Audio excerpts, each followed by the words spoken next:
Equity, especially in the public space, really is sort of balancing this equation of offering these basic fundamental needs to people while also recognizing that what you're asking for is a luxury, the luxury of time, availability, understanding from the very people that you're hoping your project or site is going to serve. We're asking you to Right. give up Okay. time. We're asking you to Okay. commute. So, how do we compensate people? How Right. do we sort of actually meaningfully share in power, knowing people like, okay, you're giving up your time, but you actually are empowered to see results? Some people do feel like they're afraid to advocate for themselves or participate in these because they don't usually have access to great design. So, I think that's where the shift needs to happen for them, knowing it's not too luxurious for you to demand what's basic.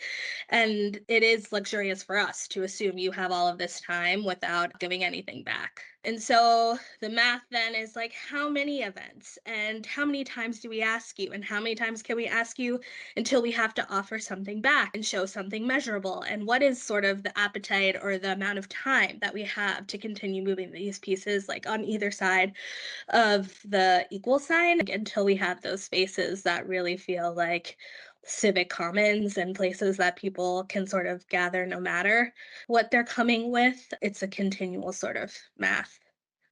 In certain instances, it can almost feel like we're just extracting all this information from them and them not getting anything in return. I really appreciate the point that Giselle made about, like compensation because, we're being paid to like design these spaces and we're soliciting a lot of information from the community who's most of the time they're there voluntarily, but there needs to be a model thought through that, how do we incorporate fees into the when we're negotiating with a client to be able to Yes. like support and pay for that level of engagement that's really needed to make a nice, robust public space that's equitable for all. A lot of engagement funding is pre-design or early design, which is important.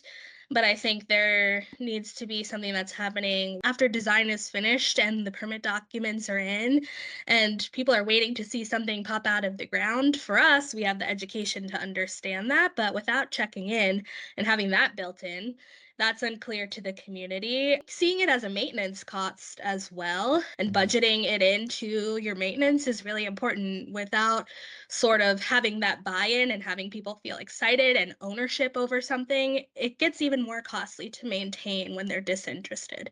So Right. you could see it as quite an investment if you say, okay, we're going to keep you engaged in that quiet period. We're still in touch, or there's still a way that you can sort of hear from us. And then when the thing is there, we still want you to be involved. We still want you to know how we can help this sort of live out to the sort of full potential of our renderings and dreams from these vision sessions. So I think funding throughout is really a key next step. It's harmful to go to communities and ask them, what do you think? And then that's not used in a way that's meaningful. So I think that the design review process on the public side is just as important as the internal review processes. So making sure you are returning to communities and saying, did we get it right? Is this what you all envisioned, for them to truly be part of the process? We need to check in with community members. Like if we heard something, we need to say, this is what we heard and this is how we translated it into design. A genuine partnership with the community requires transparency. How do we make the place? How do we make the voices? How do we make people present in our working, even if we're not with them, while we're at our desk, while we're at a table meeting? Keeping that present is our responsibility. And so that's, I think, one of the core aspects of the daily working is not letting that fade away, but keeping it right, at the center. And then we work with it. We work from it. For us, we have a really, really robust research process that includes all kinds of methods. It's not just, Googling and reading reports and looking at aerial maps. Actually, in that same Dia Beacon project, we engaged a number of Indigenous people. When we were sharing our historical research, they were like, we don't want to see a single additional map, like no more maps. But we can trust the people that made these maps. Like look at the ground and history's there. You can see the remnants of all those chapters of history. So a really expanded sense of research not just in that particular instance, but also observation of how people move around places, the oral histories of places. And, sometimes I just go to a bar nearby and hang out with people. And not just in the work, but even in our office. We can't just talk about equity as something that we do outside of the office. How we structure the office, how we collaborate among people, what are the hours that we work, what's the pay, making this an equitable place to work is also part of leading with equity. And so that's not something we talk about a lot in our profession, but it's something that I think we should also elevate and celebrate. Just as a profession, it's like we got to let down our high and mighty design guard sometimes. It isn't about the glamour and the picture and the award that you're going to get. It should be about the people that are going to enjoy your space. And that's the real reward, right? You walk anonymously through a space, is somebody enjoying that space? Are they using it how you designed it? Because you listened to them, you listened to your client, your community. You found the design that served them. We as designers don't get to define it and then solve for it. I think that's a lot of the challenge that we've had in the history of design, especially in public spaces in recent years, is this notion that the architect is going to come in, define what's wrong, they're going to fix it, and then they're going to expect the world to just respond.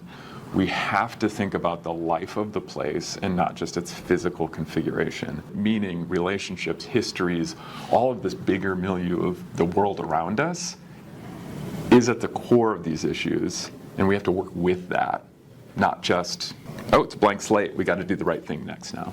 We need to be connecting more than we need to come up with a clever new thing to add in and think we're going to fix it all, which means we have to take time. We have to shift ourselves out of a project as the solution to a participation, places that are meaningful, that are accessible, that everyone can find their way through. And that's not just traditional design. You can't solve that. Right. It didn't solve that before. It's not going to solve that in the future.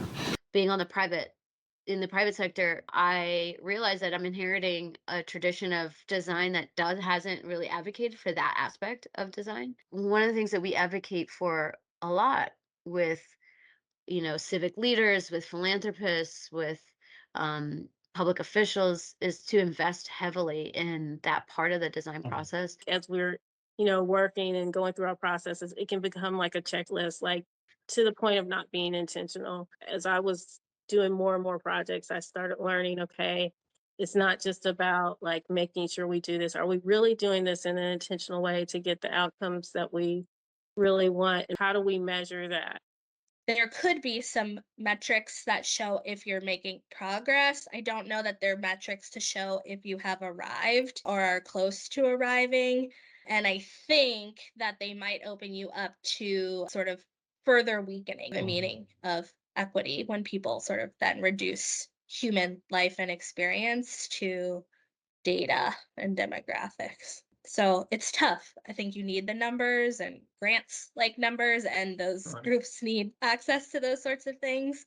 And you want to be able to prove your investment is making good, but how you sort of quantify beyond being sort of stuck to this X people, X inches, Right. X whatever is really tough. One of my newest coworkers, and I love that her brain and my brain are very different. She's a very quantitative data person, and she's been asking me those same questions, and she's been putting together like, how can we meaningfully like measure trust?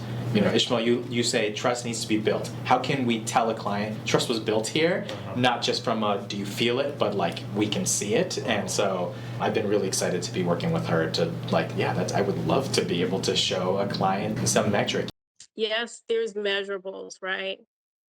But are the stories being told that go along with those metrics? I think a really good project has the metrics and the stories. And those stories are really they end up resulting in a design that reflects those stories and what's important. Being able to go back to the community and say, this is what we heard statistically, but is this really reflecting what you're saying?